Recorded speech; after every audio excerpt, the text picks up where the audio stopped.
you know what?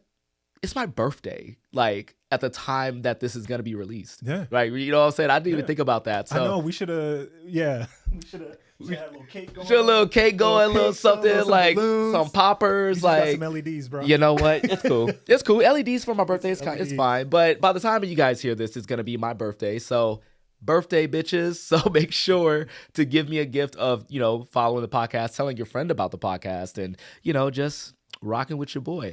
What's going on, everybody? It's your boy Juju, aka Straw Hat Goofy, here with a brand new episode in the new year 2025 of Get Wrecked with Straw Hat Goofy. Today we're gonna do something a little different because we just want to kick off the new year right, and I just wanted to kind of like do a little solo episode with my boy Craig. Obviously that is not the true meaning of solo, but I just figured like before we start coming out with the guests, and we got some really good guests lined up for this year, and I think you guys are really gonna like it. We'll get into that, but we just wanted to kind of like center ourselves, like, pull focus and just kind of like look ahead of what we got going on, as well as just kind of like give you my thoughts, tell you guys where we're at, not just with the podcast, but just with where I am at personally in my life. And I know you guys have been really faithful to this podcast, and I really appreciate you because some big things are coming out of that. So really appreciate you guys. Appreciate everyone who's been tuning in, listening, watching, checking us out on YouTube, subscribing on Spotify, Apple, wherever. All because of that, we got some really good, exciting news for you. So now let's just start the music. Wake up, Juju. Time to go to work. All right, can we talk about Wake up, I get it, I get it. Wake up, I get it, I go with everyone saying I'm up next. It's not my fault that the vocals are gold, that making the haters so upset. My life is a movie, the way that I roll. They saying I'm goofy, but baby, I'm making everybody upset. Cause we the best, how we get wrecked, and I know we gonna get wrecked, we gonna get wrecked. We gonna get wrecked, we gonna get wrecked. We gonna get wrecked, we gonna get wrecked. I'm getting like a ton of calls right now, and hold on, my publicist Paul is calling right now, even though I told him that we were going to be filming, but it's fine. He can understand. If not, we're going to put him on this podcast, and we're going to hear everything. Running right through the board. We're running right through the board, and everybody's going to, this is the second time he's calling. What does he have to say? Hold on one second. We got a special guest here on the podcast. What's up, Paul? How's it going? Hey, sorry. It's cool. The podcast. It's cool. You need to check your email. Make sure you got the pics info for the Ryan Coogler stuff. Please. I will definitely do that right now. And yes, I got it. Cool. And the other thing is, are you available and interested to go to London from the 11th to the 14th of February for Mickey 17? Yes. Okay, great. Yes, I am. Tell them, yeah. As long as I can land in New York on the 14th, because it's Valentine's Day. Let me see what I can do. For sure. All All right, that. cool. Bye. Thank you. Bye. A little romance going, you know what I'm saying? Like 2025 romance start, you know what I'm saying? Like, that's why we're keeping that in here. Yes, that's we why are. we're The whole keeping thing's in there. You get see a lot of people, like, when I started this TikTok thing, people will always say, like, how do you get invited to like all these events and like go to all these places? Because I've done a fair bit of traveling since I started this thing, and it's truly been a blessing. But that's literally how it happens. Like, I don't know what's going on until Paul calls me and says, like, hey, like, can you be here? And I'm just like, yeah, sure. Like, why not? So it's not like I'm pulling strings or like, I'm making moves in a way, but I'm not like doing it in that way. Like, Paul's the guy who like helps me out a lot with that. So shout out to Paul. Thank you for the call. But you know what? I think since like people know what I'm doing in February, we're going to the Mickey 17 for, I guess, since by the time you guys hear this, it will be my birthday, January 17th. Let's look ahead to February and some February release dates, because surprisingly, February is a stacked month for movies, even though, the first couple of months of the year is usually kind of wonky. Obviously this month we have things like Wolfman, which I definitely enjoyed. We've had Better Man, which it's great. Like, I'm sorry. Like, I'm gonna go into a little tangent right now. The amount of people that have said that every time I talked about Better Man, it was an ad, I want to punch in the face. Like, and I mean that with love. I really want to mean that with. It's more like it's like when you want to shake your friend and tell them like, no, listen to what I'm saying. It's really good. But when they say like, nah, this seems like a paid ad. Why? Because it's a movie about a guy you don't know who sees himself as a primate and he's singing songs. I don't know. Have you seen Better Man yet? Nope. No? Nope. No? Mm-mm. Bro, it's fire. It's like I keep seeing everybody saying the same thing, but no, I haven't seen it. But the people who haven't seen it are also saying the same thing of like, oh no, this looks trash. Like, I don't care. And they're literally trying not to see the movie because they don't want to know who Robbie Williams is, which in a way is like kind of sad because it's like at the very least, watch a good movie or watch a movie that a lot of people are kind of like enjoying at the moment. Yeah. So it just seems like the highest form of contrarianism. And that right there always just gets me when people say I'm not going to see it because it's too popular. Yeah. What? Yeah, people do that with like Game of Thrones. So like, oh, I'm not going to watch it because everybody's watching. Because everybody's watching. But I'm like, it's good. That's why everybody's watching. Like, you're really cool, bro. Yeah. Like, you know what I'm saying? So, but I highly recommend Better Man. The visuals, like just on him as a primate, really, really dope. If you like The Greatest Showman, same director directed The Greatest Showman. By the way. So Haven't seen it. The Greatest Showman? Yeah, but it's something I know I would like. Oh, but yeah, You know what I mean? you've heard. I know you saw some of the TikTok like dances. I've seen and, like all, heard. yeah, You've that's what I'm seen saying. all the And stuff. I just haven't watched it. Yeah, I'm yet. telling you, man. Like, I say it's a bad movie, but it's a great musical. Right? Like, the musical numbers are great. Like, everybody sounds great, but it gets the story of P.T. Barnum, you're just kind of like, he's not the best person. Yeah. But again, like, I will watch that 10 out of 10 times. Okay. Better Man is the same way. Like, they just released the Regent Street song, Rock DJ. I've watched that video on YouTube like 20 times now. Yeah. And like I'm about to do a full breakdown of just like everything I love about it. It's just amazing. Like the fact that you can picture a guy in a motion capture suit keeping in step with everybody dancing and everything while wearing it. It's awesome to me. Right. And then you're able to do more because it is like, you know, for all intents and purposes, like a CG monkey dude. Right. So you can do more than just a choreograph, but it's great. It's imaginative. It's also very sad. You know, because it's like your typical musical biopic where people get famous really fast, don't know how to handle it, they do drugs, and then, you know, they end up cheating on their spouse. It's all the tropes. All the tropes. All the tropes that are true story. You know, the catastrophe of success. And that's literally what it's about, right? Yeah. But, you know, you're seeing them as a primate, and it kind of like adds another layer of fantasy to it. So, I highly recommend watching Better Man. Like, it was one of the better movies that I saw. I saw it on like the day after Christmas, but it made a wide release in the middle of January, and then like it's flopping really hard right now. I think like it took $150 million budget, 110 maybe. It only made 10 million opening weekend, like worldwide. Wow. So I really hope it like generates like a cult classic following similar to like Scott Pilgrim, which also flopped, Iron Giant, which also flopped, Shawshank Redemption. I'm not saying like all these movies are on the same level, but I do hope that there's an audience that is found with this movie. Anyway, but yeah, so those are just some of the movies that I've been seeing in 2025 in this first month of January. But in February, again, surprisingly stacked. I think the biggest one that we have coming is obviously Captain America: Brave New World. Yep, we will be there. And we'll be there. We will be there. We will be there. Yes, we will. I know that there is some controversy about certain actors or an actress that was cast who apparently was part of the Israeli army, I believe. I'm not really like fully read up on it, and I should read up on it, and I'm going to read up on it. But they ended up like casting her as a very controversial comic book character that I'm not familiar with. But a lot of people have been really loud about kind of like this casting and the title itself. Do you know like the title change? Do you know about that? No. So the original title was New World Order.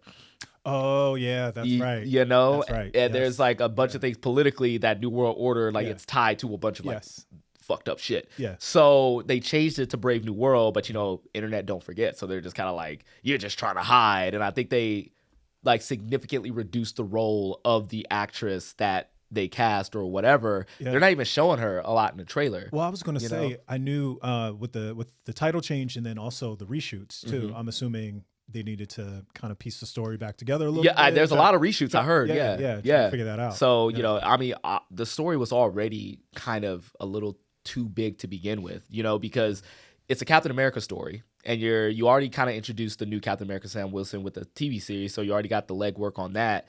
But feature length wise, because not everybody watches the Disney Plus series, a lot of people are getting introduced to Sam Wilson, Anthony Mackie, as the new Captain America. So you have that, but then you also add a whole new actor playing President Ross, or Yeah. formerly known as General Ross. Yep. It was William Hurt, who passed away tragically. Harrison Ford is now stepping in. He doesn't even have the mustache. I So know. for all intents and purposes, it's a completely separate character. He's not a general. He's a president, no mustache. President Ross, okay. But then you add in a Red Hulk, which, people didn't even take the She-Hulk very kindly. Yeah. You know what I'm saying? I am people. I That was tough, man. I will say that it's tried. not a great show. I did have my fun with it. Yeah. I didn't like it for the reasons that certain people liked it, if you know what I mean. There's certain reasons, and I'm not part of the reasons why. But yeah, you have Red Hulk, and then you also have the leader coming into this, which is a Hulk villain. Yeah. Liv Tyler is coming back as Betty Ross, who's a Hulk character. Yep. They're basically making this not only a Captain America sequel, but it is an Incredible Hulk 2 sequel. Yeah. Right? And there's adamantium that's going to be a part of this because it also ties into the Eternals and Tiamat. And there's a lot going on with this movie that makes me go, maybe the reshoots was kind of necessary to kind of streamline everything, right? Yeah. But again, I'm here for Black Captain America. I'm here for Isaiah Bradley.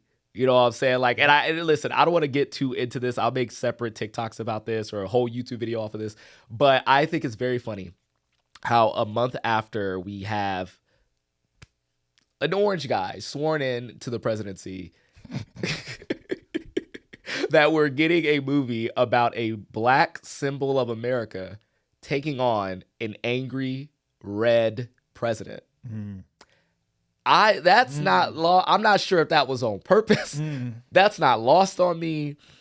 And I know that as soon as I start making my videos, my little think pieces on this, I can just hear the comments right now going, yeah, you're overthinking this, bro. This is just a coincidence. All of it is a coincidence. And I'm just like, hey, I'm just trying to connect life to Your to comments are always very interesting.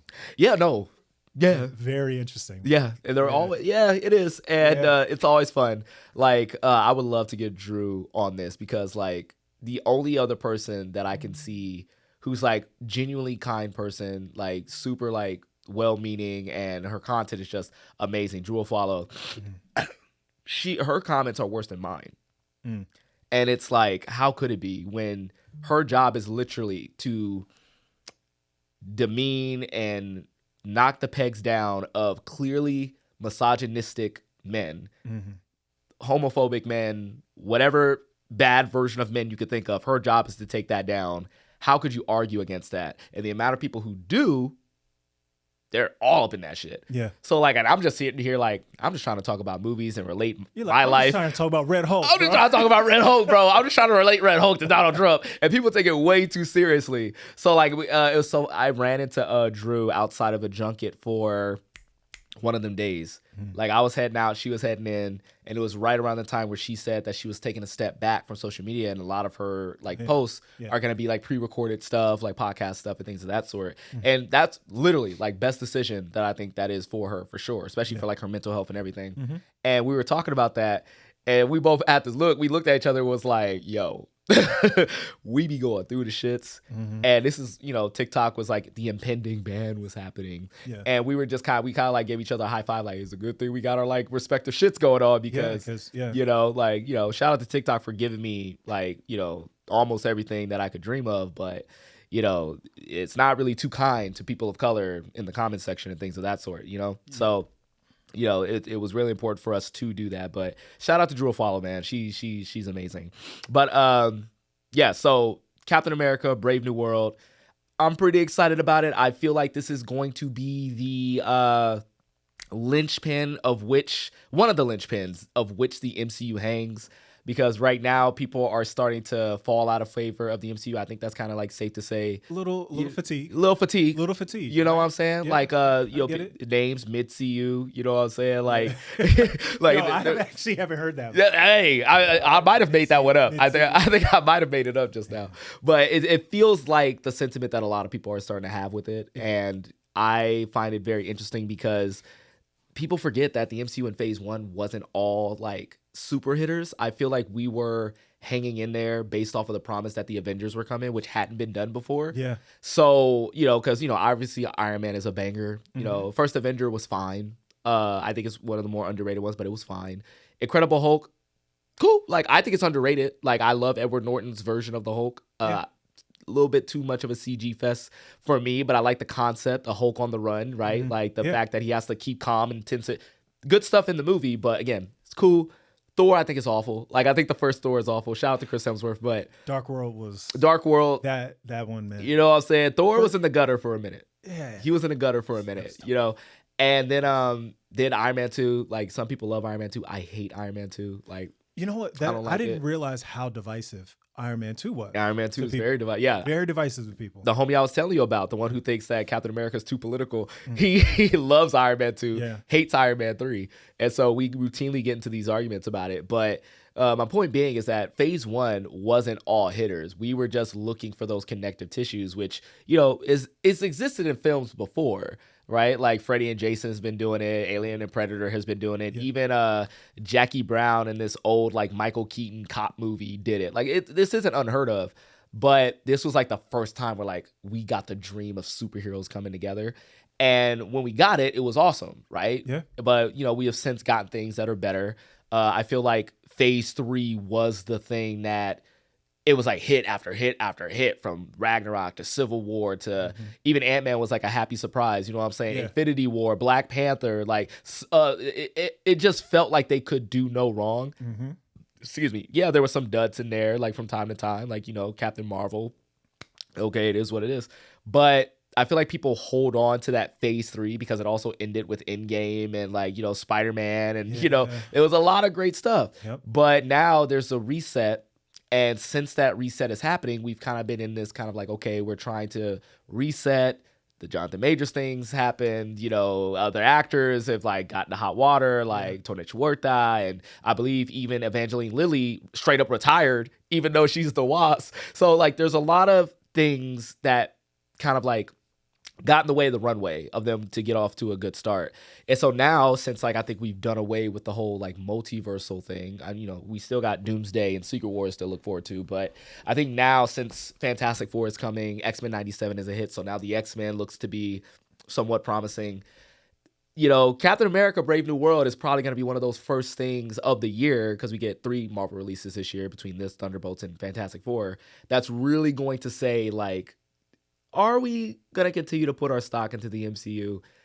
Who knows? So I'm really looking forward to Brave New World. We're looking forward to see like how it does. Either way, I'm going to be there supporting my boy, Anthony Mackie.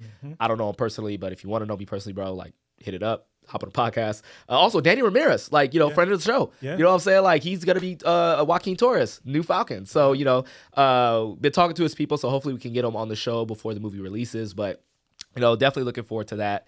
Looking at my list of those releases, we also have a couple of movies releasing on the same day. So you're going to have to make some hard choices. More recently, Love Hurts and Hard Eyes, both coming out on February 7th.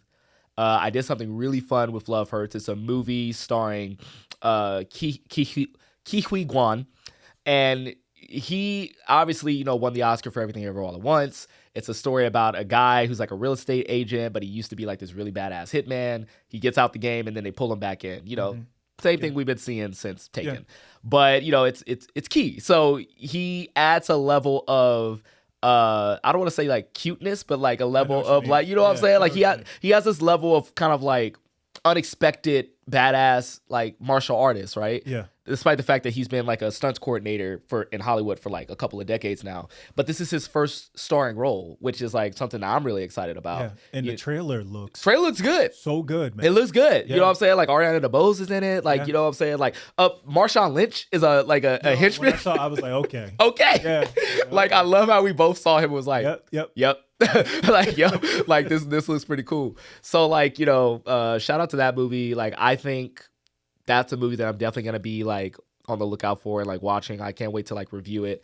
I really hope it's good, man. Like, you know what I'm saying? At the very least, it's gonna be a very fun kind of action rom-com to like take your date to. Yeah. That same day we have Hard Eyes, which is a slasher flick with another friend of the show, Mason Gooden Jr., who we also hope to get on the show really soon. He says he wants to, but obviously he's busy pressing all that. But yeah, no, it's like about the Heart Eyes killer who kills couples on Valentine's Day.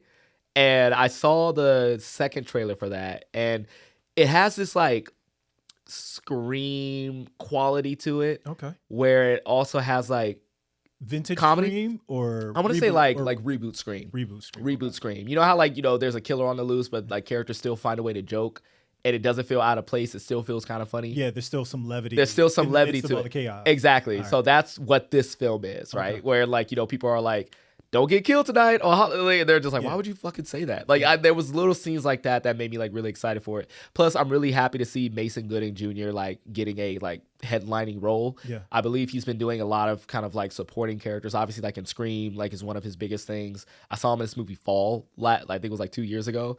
Not that great of a movie, but he was in it for 5 seconds. So, it's fine. Wait, who's in that? Fall, it's him. And then, It's like, I'm trying no. to think if I saw that or not. No, yeah, hold on. I'm blanking on her name. She was in Shazam. She played the adult version of like the older sister, or she was like the young version too. She was both. But Grace, her name is S'more Grace on Instagram. So she was in Fall, and then it was Mason Gooding Jr. It was When they climbed the tower. yes, Yo, I saw that. yeah. I actually like that movie. Listen, like a highly watchable movie, nice little twist in the middle. I know, I was going to say. You know what I'm saying? So that's one of those things where we were talking about before this. Yeah. Which is like sometimes you connect with a movie Mm-hmm. and sometimes you don't. Yeah. And like that's one that, I don't know. I was just, That- I was locked in. And Yeah, no, I thought was it locked good. in. Like, there's some movies that like you just kind of like naturally lock into, Mm-hmm. and I feel like the situation of that movie is so easy to be like, Yeah. what would you do in this situation? So you're constantly putting yourself in those shoes. Yeah. And from that perspective, I highly, highly enjoyed it.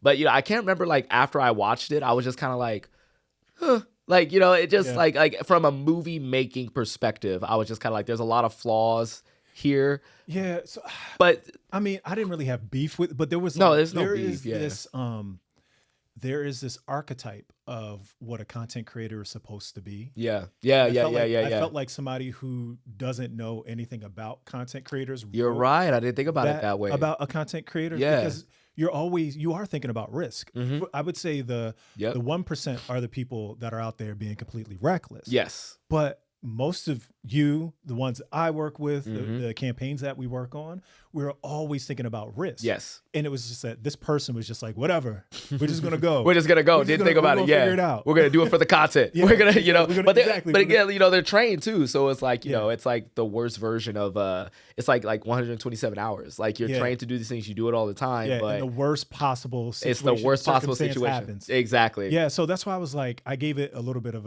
a pass, but I was like, because you need Mm-hmm. Yeah. that to kind of get the plot where it needs to Right. go, so we can build up that suspense. Right. Another movie but that the does twist is that. good, though. Twisters. I'm about to say that the twist is great, but speaking of twists, another movie that does that really well, Twisters. Yeah. Because like Gwyneth Powell is just a content creator, like who chases Yeah. like tornadoes. Yep. I walked out of that going like, yep, this movie gets content creators. Yeah, Like, that one, like, I felt like that one really, after years of being in the business and doing so many deals and being in the middle, so many campaigns, Yeah. trying to set up everything, I was like, yep. See, there Yep. it goes. All right, so we got Love Hurts, we got Hard Eyes, we talked about Captain America. Another movie, 2 movies that come out on the same day. The Day the Earth Blew Up and The Legend of Achi. Now, The Day the Earth Blew Up is a Looney Tunes movie.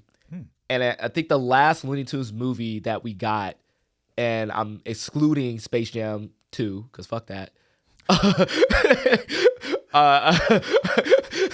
I'm just saying, bro. LeBron, I love you. You're doing it for LA right now, but like, it wasn't good. I never even saw it. Listen, man. I never even saw it. I could do a whole episode on like, Yeah. we're doing that this year. gonna do that? We're doing a Space Jam episode, and we're gonna compare Space Jam to Space Jam Legacy, A New Legacy, and we're gonna have it out, man, because Yo, I'm gonna tell you, I don't even think I saw the entire first. really Well, hold on. What year did it come out? Because I might like have been- 95, 97. Yeah, man. I was in high school, bro. Like That is no excuse. I wasn't pulling up. That is for no Space excuse. Jam. First off, it's Michael Jordan. I know, but I wasn't. You're a high schooler, but and I wasn't like, pulling up for Michael Jordan as an actor. I mean, sure. No shade. I mean, but- sure, but like, I'll got pull enough up for Michael Jordan. When he hosted SNL, that was I saw where his acting ability was, and I was like, man, Okay. this is the best basketball player I'm ever going to see. Okay. And then Listen, there we are. listen. with Magic Johnson out there, I would have pulled up for Michael Jordan, like as an actor. Plus, he's with the Looney Tunes. Like, I'm not like I wouldn't expect like great acting. Like, let me see. I was like 5 when that movie came out, and that movie was gas. Like, it's still gas. I don't give a fuck what nobody. So says. when we do the episode, I'll go and watch back to back, please, and then. Good luck on that second one, bro.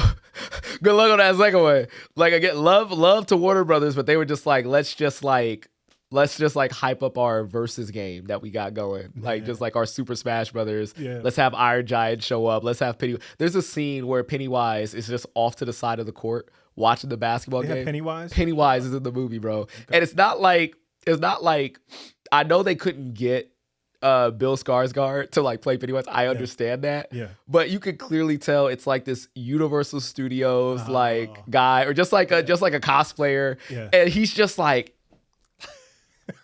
just happy to be there. It's so distracting. So like, yeah, I promise not to get into it too hard. But the last Looney Tunes movie that we got was, I think, the Brendan Fraser Looney Tunes Back in Action. Oh yeah. And then they got out of action movie wise. So I'm really excited for this, as well as like, if you know the history of this movie, I believe that Warner Brothers tried to shelve this movie. It was one of the casualties of when they were like going through and just kind of like, you know, getting rid of already made movies for the tax break. Mm-hmm. And another friend of the show, Eric Baza, who plays the voice of Bugs Bunny and Daffy Duck, he like was hyping this up for like ever, like, yo, we need to like release this movie, we need to like do this. There's also the movie Coyote versus Acme as well. Yeah, that's still kind of like on the shelf. But I think the reception of this movie when it comes out will have a big effect on that movie as well. And I'm really excited for that movie because that movie has a really crazy, insane concept. But yeah, so the first Looney Tunes movie in a while, the day the Earth blew up. I don't even think Bugs Bunny is like a main character in it. Yeah, I'm looking at the Daffy and Porky Pig. Yeah, it's that. Yep, they're the headliners of it. So here's the premise: due to a series of antics at the bubblegum factory, Daffy Duck and Porky Pig discover a secret alien plot to take over the Earth via mind control. The duo must work together to stop the aliens while trying to avoid driving each other insane. Yeah, that's a good premise. I'm good with that. Yeah. The Porky Pig and Daffy, like, you see them interact, but you don't necessarily see them as a duo a lot. Yeah. You know? So I'm really excited to see that. So the day the Earth blew up, that's February 28th. Also on February 28th, The Legend of Achi. I have purposefully not wanted to go too far into what this is about. I just saw the poster and I said, I'm in. It looks like E.T. It's in a little alien. Oh, yeah. You know, in a little like wood chuck or whatever. Yeah.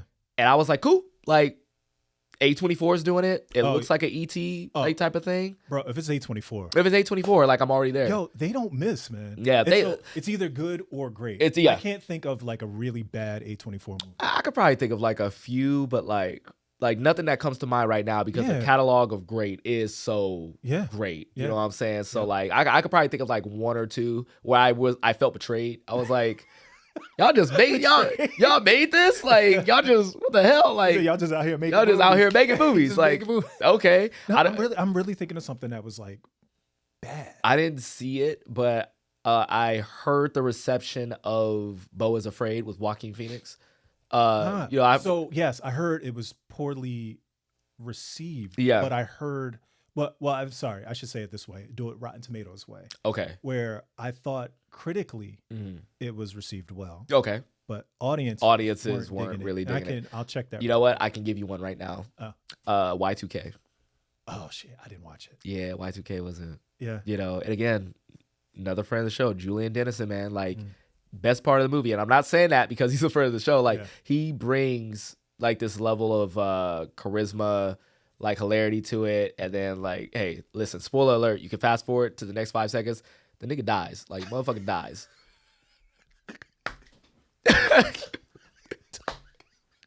like 15 minutes in. And I was like, well, there it goes. Like, there it goes. And that was to me, and I remember thinking this when I was watching the movie, I really was looking forward to seeing where the relationship between him and I can't remember the other actor's name. I think it's like Bill something. He was in it as well.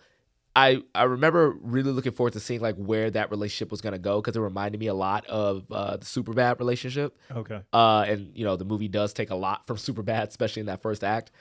Oh. But, yeah. So, no, I just wanted to fact check real quick. So, Beau is Afraid. So, yeah. Audience is 71%. Really? But the critics? Yeah, critics were 68. Oh. So It's it was close. It's close. Yeah. Okay. 'Cause Okay. I thought there was because I hadn't seen it, Mm. and that's one of the ones where Yeah. when I first saw the trailer didn't do it for me. Yeah. So I just kind of put it on the back burner. I was like, I'll get to it eventually. I just love Joaquin Phoenix and trippy shit. You know Yeah. what I'm saying? So, Yeah. I find that funny because the Rotten Tomato score, like, I'm learning a lot about the Rotten Tomato score and how it operates, right? Because obviously it's just a calculator for all the reviews that are coming in, Yeah. right? It's not like the end all be all. But say it all depends on what critics are giving it a positive review and what critics are giving it a bad review, right?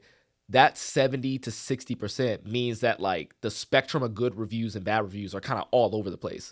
Like there's some critics that like say it's terrible. There's some critics that say like it's pretty good, right? Because what I'm seeing right now is One of Them Days currently has I think like 97% on Rotten Tomatoes, and I was confused because I was in the camp of like it's funny, it's a good movie, but like I don't think it's like 90% good. Yeah, 91. 91% good. Yeah. Right? But when you look at it, when you look at the reviews and read the reviews, that means that there's a lot of like 70% reviews, which 70% is good, passing, right? And so if you get enough 70% reviews, that counts as a positive review, hence why you get 90%, right? Yeah. That's how Rotten Tomatoes works. So I'm like, okay, that makes sense. So now whenever I see 60 or 50, it's like, oh, motherfuckers are saying it's bad. Like it's like, like bad, or it's like kind of like, a spectrum of like good, bad, whatever. Like people can't really get like there. Thor: Dark World bad. Like Thor: The Dark World bad. Like everybody consists like we there's a know. consensus. We know. Like, we know. It's like what the fuck is this? So yeah. But going back to the February releases. Yeah. What else we have? Let's see. So we got on Valentine's Day, obviously Captain America: Brave New World, but you're gonna have to make a choice, Americans, because I believe it's already happening in the UK. Paddington in Peru is also opening on February 14th, Valentine's Day, and Paddington arguably could have one of the greatest movie trilogies to ever exist, because Paddington 1, I think it has 100%. I think the first two Paddingtons have 100% on Rotten Tomatoes. One of them might have a 99 because I think somebody came in like three years later and gave it a negative review, dropping it down to 99. So yeah, the first Paddington. The first Paddington, 97. See, somebody came in, gave it a bad review, and it just. But it was at 100% for a couple years. I remember that. But with those movies being considered perfect movies, they even got a shout out in The Unbearable Weight of Massive Talent. Paddington in Peru, like it has a chance to kind of like three-peat. So I really do believe that if you're a Paddington fan and you're falling out of favor with the MCU, Paddington is the date night movie for you on Valentine's Day. So, that's happening. I think that is, and then also we have The Monkey by Osgood Perkins. The Monkey comes out February 21st, I believe. And if you know Osgood Perkins, he's the director of Longlegs, which was one of my favorite horror movies last year. Oh, I know. And it's in the queue, bro. It's in the queue. I haven't seen it. Bro. Because I had one of those nights where I was like, am I going to watch The Substance or Longlegs? Okay. That's a choice. Yeah. And then I was like, well, The Substance is playing right now for free. Yeah. Let me click on that. And then I was like, I'll go watch Longlegs. Saves your money. I get that. Yeah, that makes sense. Fiscally responsible. Yeah, that was very responsible of you. I'm very proud of you for that. And you got a great movie out of it. The Substance nominated for Best Picture right now. I know. It kind of ties into the rest of what we're going to be talking about. Exactly. But I did want to see Longlegs first. Yes. Because I just heard it was. I got a like press screening to see Longlegs, and I was blown away by it, dude. Okay. I was really blown away by it. Like, I think now that I'm thinking about it, because I did forget, and maybe that's why it didn't happen. I was looking at Nicolas Cage to get nominated for like an acting award for that. Really? He is great in that movie. Yeah. Like, but I think like also like you barely see him for a lot of it. Like it's like a lot of his presence over the movie that does it. But to be honest, like movies like Moonlight with Mahershala Ali, who's only in it for the first act. I know. But his presence hangs over the movie, and that's what got him the award for it. So, I think, but again, I forgot all about Nicolas Cage going into this award season, but now I think that's a snub we need to talk about, like Nicolas Cage and Longlegs. Like, I will carry that with me. But so Longlegs is great. The Monkey, it's another Osgood Perkins movie. It has a little bit more fun to it because the monkey looks fun, where Longlegs looked just super dreadful all the time, super dark, and it literally felt like I was going to be possessed when I walked out of that movie. That's how like it was dealing with the occult and the devil, and like I don't fuck with that shit at all. So, but the monkey, I don't know if you know the premise of it. No. So you know those like toy monkeys that like either hit the cymbals or like they drum the drums. Right? So the creepy ass monkey. Yeah. So Oscar Perkins said, let's do that. Let's do that. Let's do the Annabelle thing or like the fucking boy thing, the little doll or whatever. Okay. And apparently, like wherever it goes, like it has a mind of its own, and it like final destinations things to kill people.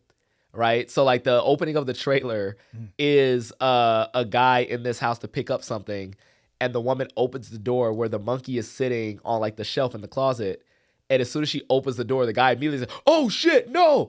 And a shotgun falls, like because she opened the door. It falls, blows her head off. And I'm like, and so apparently the monkey has been in his family since he and his brother were kids. And it's been killing members of their families, their friends, everything. And they know it's the monkey doing it. And so I really want to see it. And the trailer shows a ton of death already. Which means there's going to be more death in the movie. But see, this is my kind of movie, though. And you know what I'm saying? That's my kind of movie. It's gory. Yeah. It's crazy. It has the Final Destination thing where it's like the Rube Goldberg like thing where you're just waiting to see like how the people die or whatever. Yeah. Like not that I haven't seen the trailer, but like maybe let's not keep the monkey in the closet. That's up. Yeah. I mean, can we put him at public storage or something? Yeah. Let's like you know what? Let's like do what they do with Annabelle. Put him like behind glass, like a disclosed area. Maybe a sign. Maybe a sign. If I get invited to that red carpet, keep that monkey away from me. Keep it away from me. I'm not trying to mess with it. I'm not trying to have any of that. So, yeah, but those are like some of the notable. Oh, this is a good cast too. It's a good cast. Yeah. It's a good cast. Theo man. James, right? Mm-hmm. Yep. Tatiana. Love some Theo James. Elijah Wood. Yeah. Mm-hmm. Good cast. I didn't even know Elijah Wood was in it. See, that's crazy. So, yeah, so that is the February releases. So, you know, be fiscally responsible. Pick wisely. A lot of these movies are coming out on the same day. Let's see what else. So something else I wanted to talk about, and we talked about this a little bit, and I just want to like run over it really quickly. Christopher Nolan's Odyssey. That movie, we don't even like, we know what it's about. Like if you know the poem of Odyssey and Odysseus and all that, like we know what it's about. Guy coming from the Trojan War, takes 10 years to get home, runs into some gods, runs into some people. Like it's a big sweeping epic story, right? The fact that Christopher Nolan is directing it, what the fuck? Like, and then all, the fact that they're literally building out the cast in front of our eyes, like how much aura do you have to have as a director that like people are getting hyped every time somebody gets added to your cast? I know Hollywood Reporter, just whenever you're looking at it on Instagram, it's like Hollywood Reporter is like, yo, Matt Damon just joined Christopher Nolan. What? Like, ooh, Tom Holland and Zendaya part of the movie. What? like John Berthal was the latest to be added to it, and Hathaway's part of it, and you're just like, damn, man. Like he's coming off the win for the best picture, I think he won best director for Oppenheimer. Like this man is like top of the world of directing right now. He's got a great story behind him. He's already got a great cast. Like let me just look at the cast again. Hold on. Because we got it right here. I lost the cast. It is. I named some of them. Pull it up because it's going crazy. And it's giving Oppenheimer as well. Like I remember when they just showed a photo of everyone who's part of the movie, and everyone was like, damn, they got all of white Hollywood in this bitch. Ooh, okay. But it was like that and Barbie. It did the same thing, you know? Oh, well, look. Okay. Zendaya, Tom Holland, Anne Hathaway. Yep. Matt Damon. Yep. Charlize Theron. Robert Pattinson. John Barenthal. Lupita Nyong'o. Stacked. Listen, we love ourselves some Lupita. See, a lot of those guys and gals are people that Chris works with because he likes to work with the same actors like a lot. Yeah. But I think Lupita is a new one. I believe Robert Pattinson's not a new one. He worked with him on Tenet. Yeah. So it's Lupita. Tom Holland's a new one. Zendaya's a new one. Charlize Theron, I believe, is a new one as well. Yeah. I believe so. Those are like some of the new cast. But Matt Damon, he's worked with him before. We saw him in Oppenheimer. Yep. Robert Pattinson was in Tenet. Who else? John Berthal. Yeah. Oh, Matt Damon in Interstellar too. Interstellar as well. You know what I'm saying? I think John Berthal, I want to say he's worked with Chris before, but I'm not going to quote that. But like, I'm trying to think. I don't think so. I'm trying to run through his filmography really quick. But yeah, no, I don't think he has. But I like this. It's good to see returning cast members working with the director that they like. Yep. You could tell that it's like nothing but trust there. And that also makes you think, oh, this movie's actually going to be pretty gas, because why would you not come back to a Christopher Nolan movie? Like, we've seen great directors and actors be like, nah, I would never work with that dude again. So I just like, man, with the cast being so stacked, how disappointing would it be if it didn't come together? You told me like it reminded you of like movie 43. Yeah, I was I'm like, everybody's in movie 43. Yeah. No one likes movie 43. No. And I've seen movies with stacked cast. It is the biggest finesse of an A-list cast ever. And you're saying like, oh, they're all doing comedy too, so like it's got to be like funny. It's got to be amazing. No, I never went back to that, bro. Like even when I see a clip of a moment, I like, I'm gone. I'm like, no, don't give me that. So let's think about it like this. We'll make Troy the benchmark. Okay. So it just needs to be better than Troy. Okay. And I'm not upset. I think it's already like gonna be better than Troy. I think already like the fact that I think it's safe to when say they're talking about it, it's better. I think it's better than Troy. I think if Christopher Nolan sat down and just told me it's gonna be better than Troy, I'm like, okay, right, cool. It's better than Troy. Less. Like say less, bro. like it's cool. But last thing I want to say about on this subject, because again, I think we know the movie's gonna be great. I think we are all excited for it. Have you ever met or ever seen Christopher Nolan's brother, Jonathan? No. Nolan? So I got a chance to talk to him last year at South by Southwest because he's one of the producers of Fallout. Oh, yeah. Okay. And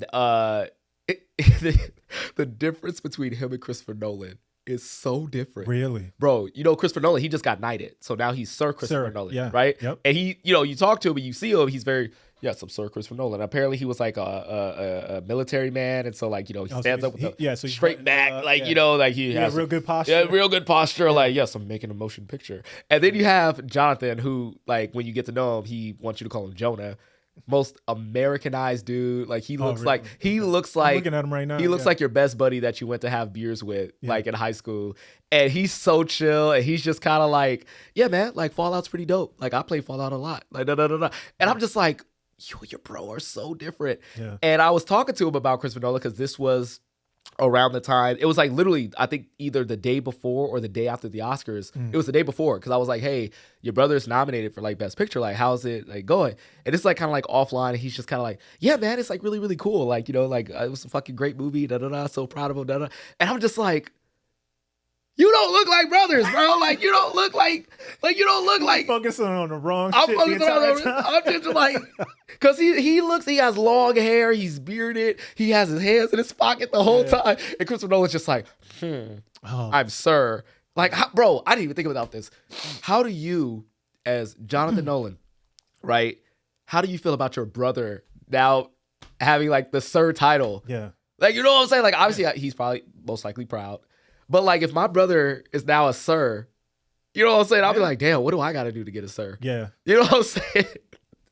But yeah, like I think that's just a funny thing about the Nolan brothers, and they've worked together on plenty of things. I mean, I was looking, and it's like pretty much. I believe they worked on like Dark Knight, Interstellar, things like. He's wrote a couple things as well, like Dark Knight Rises, Interstellar. Listen, Yep. People talk about the Coen brothers, the Nolan brothers, Prestige. Also. Prestige. You know what I'm saying? I'm saying the Nolan brothers, bro. Yeah. I need that to be a video game, a movie. Like I would watch that shit 10 out of 10. Bro, we're getting some breaking news.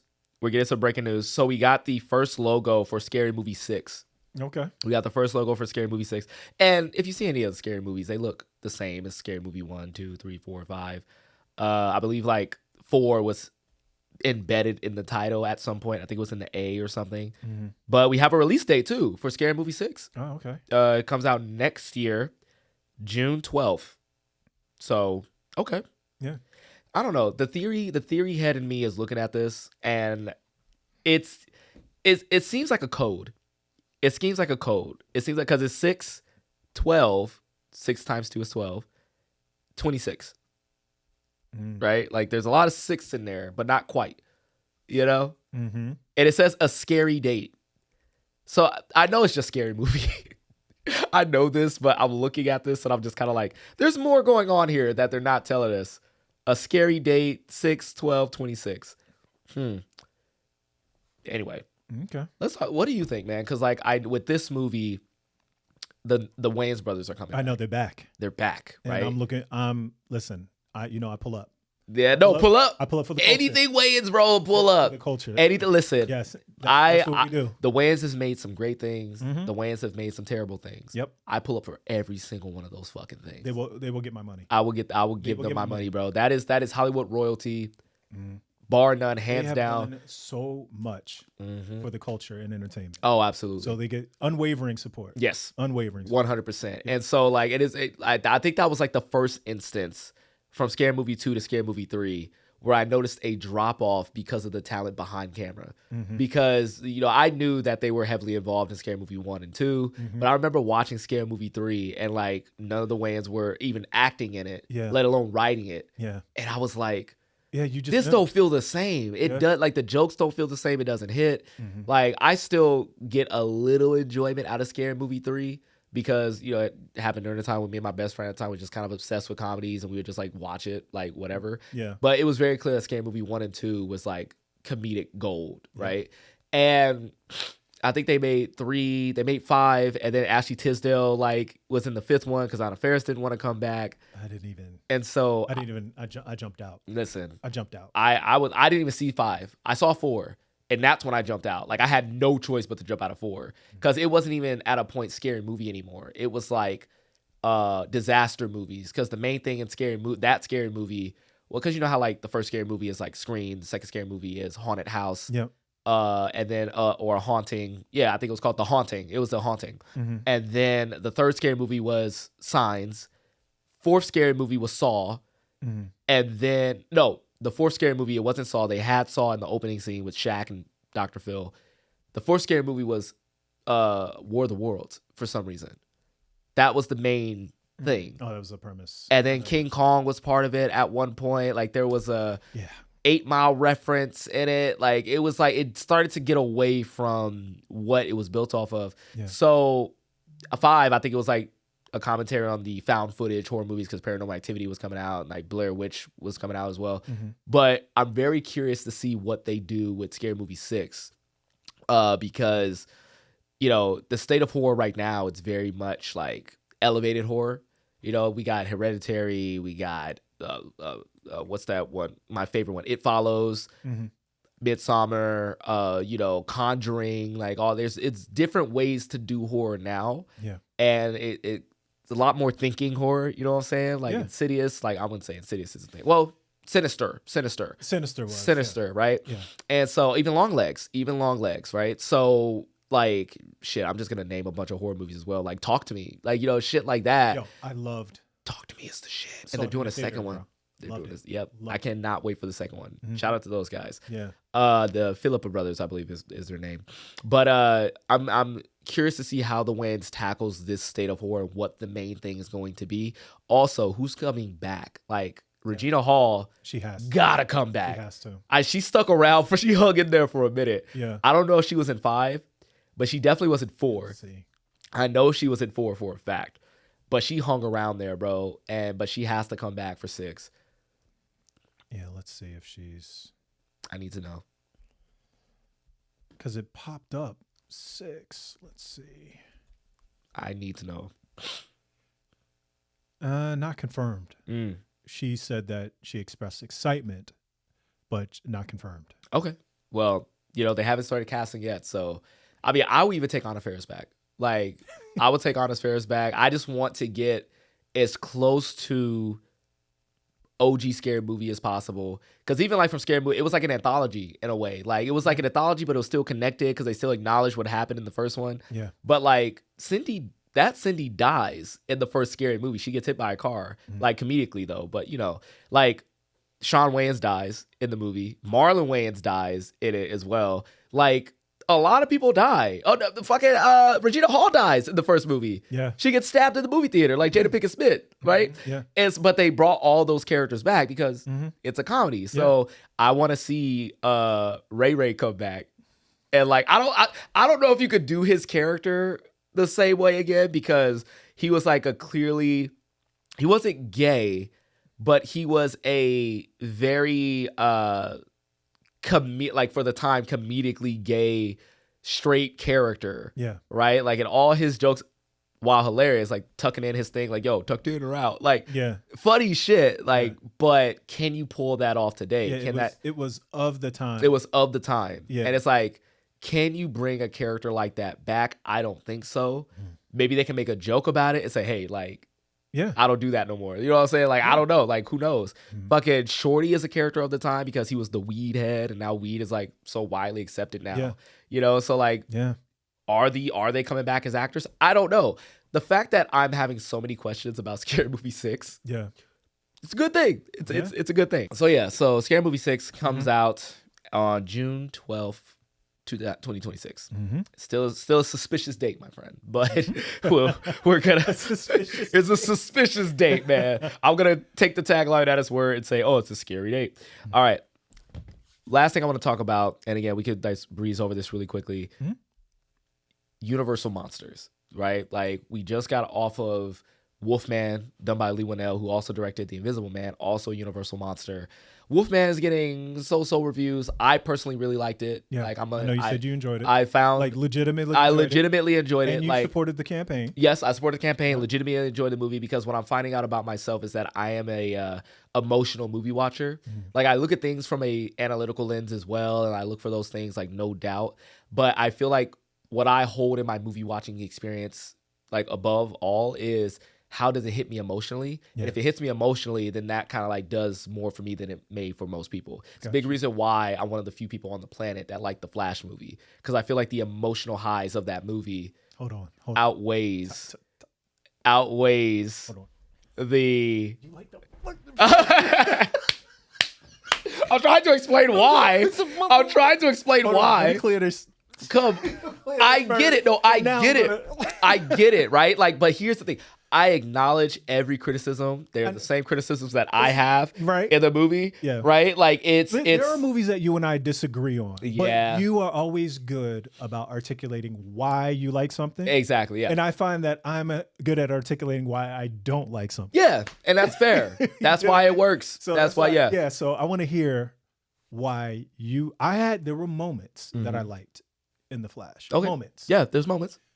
But that CGI, man. CGI is one of my big critiques of the movie. So when I saw the movie, At the end with the anyway. So when I saw the movie, right, I first saw the movie at CinemaCon 2 years ago. And they straight up said, like, before they showed it, they said this movie is unfinished, CGI is not done yet.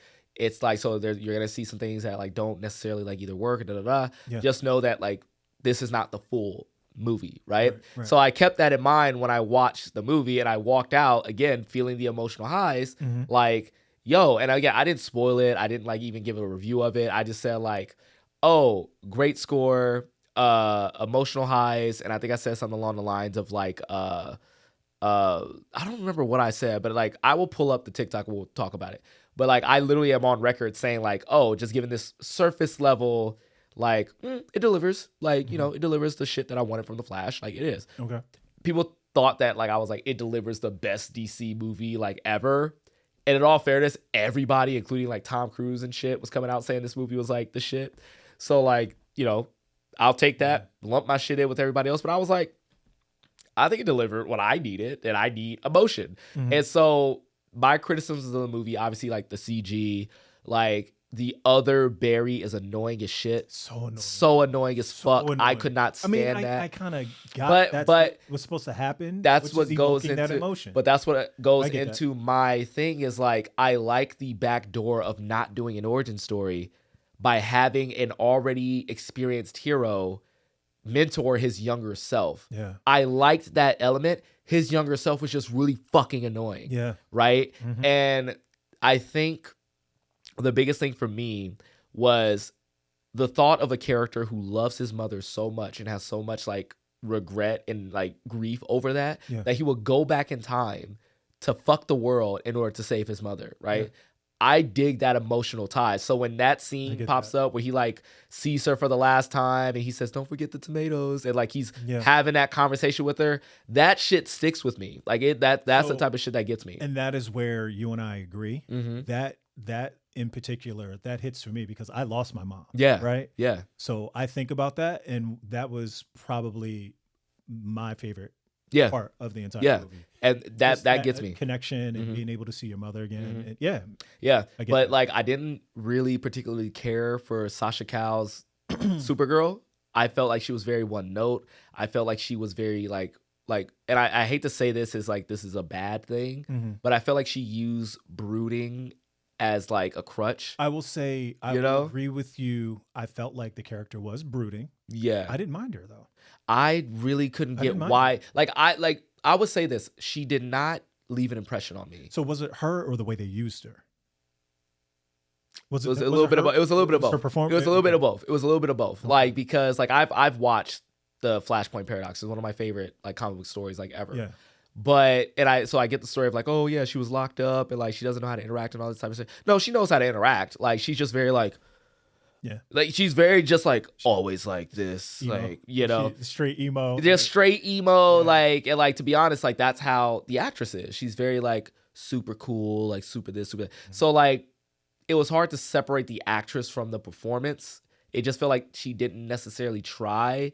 It's hard to be a character for me. Mm. And then her biggest moments is when the battle was popping off. Well, and, I like, gotta say, I felt like her battle sequence, the first one, yeah, was probably the best. it was cool. CGI. It was cool. Yes, in the entire film. Yes. in my opinion, And Just that- whole sequence. but that was the thing. It was like before you like.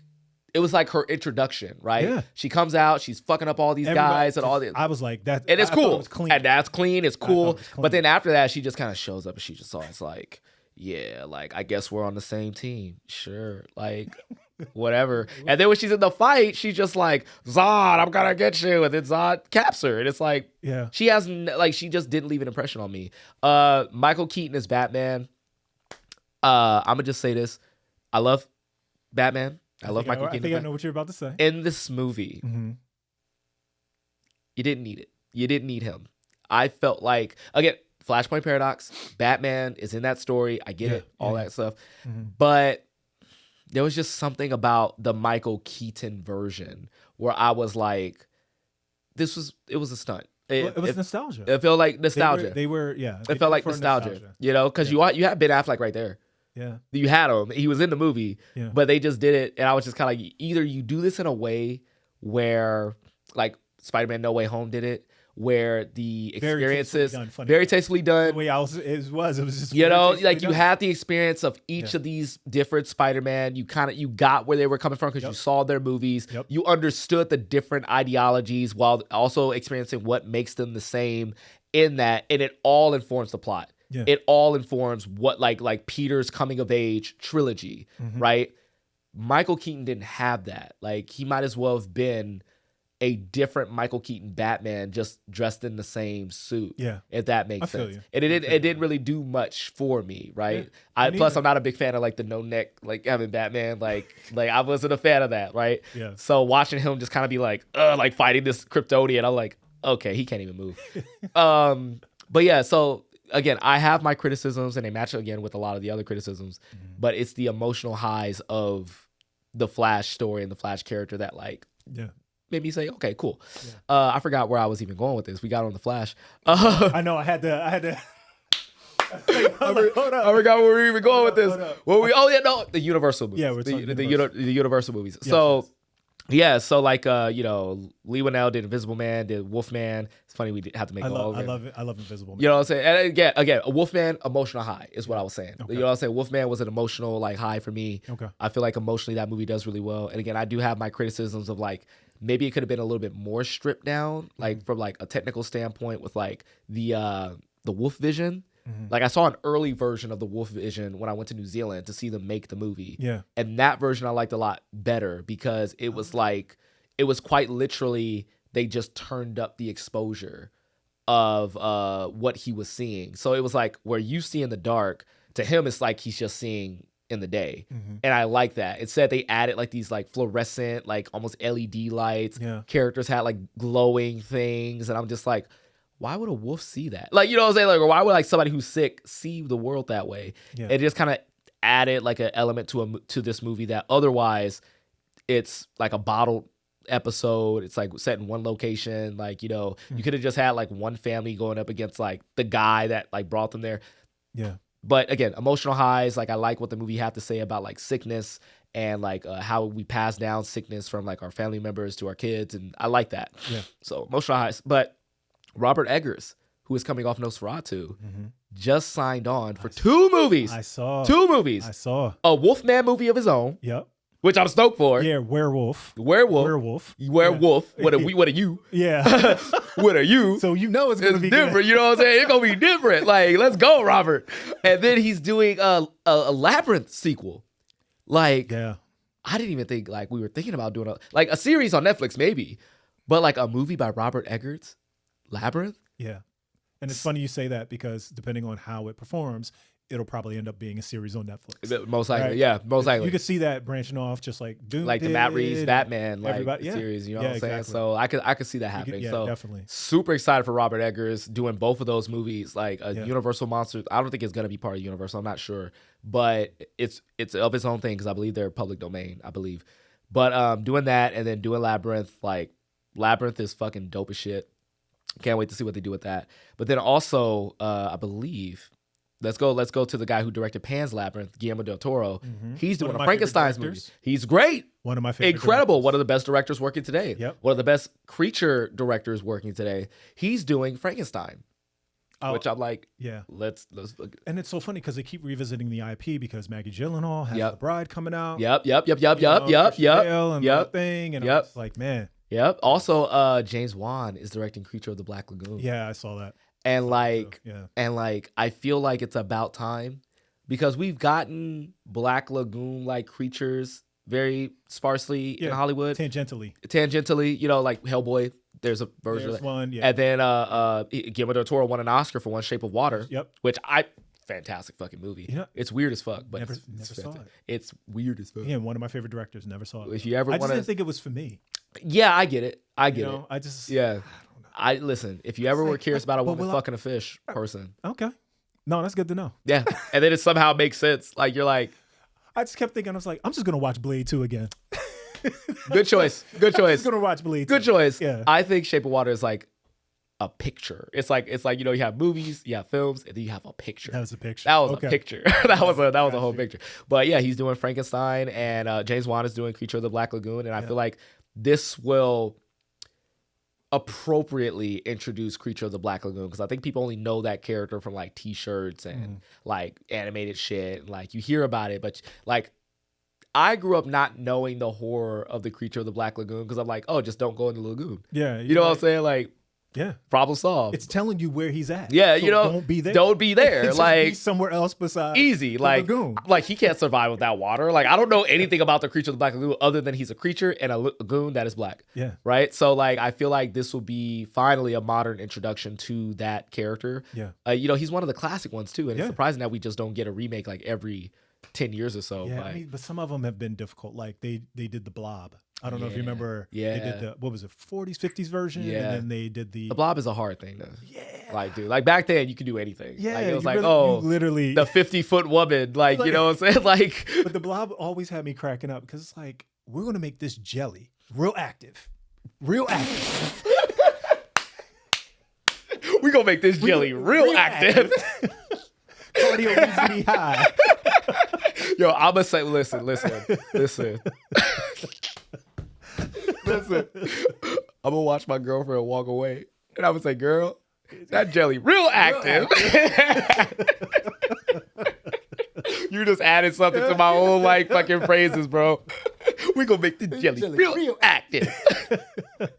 I need somebody to say that in the movie now. Oh my I need it specifically to be like a black dude with like an afro and see the fucking Blob. Yo, that jelly's real active.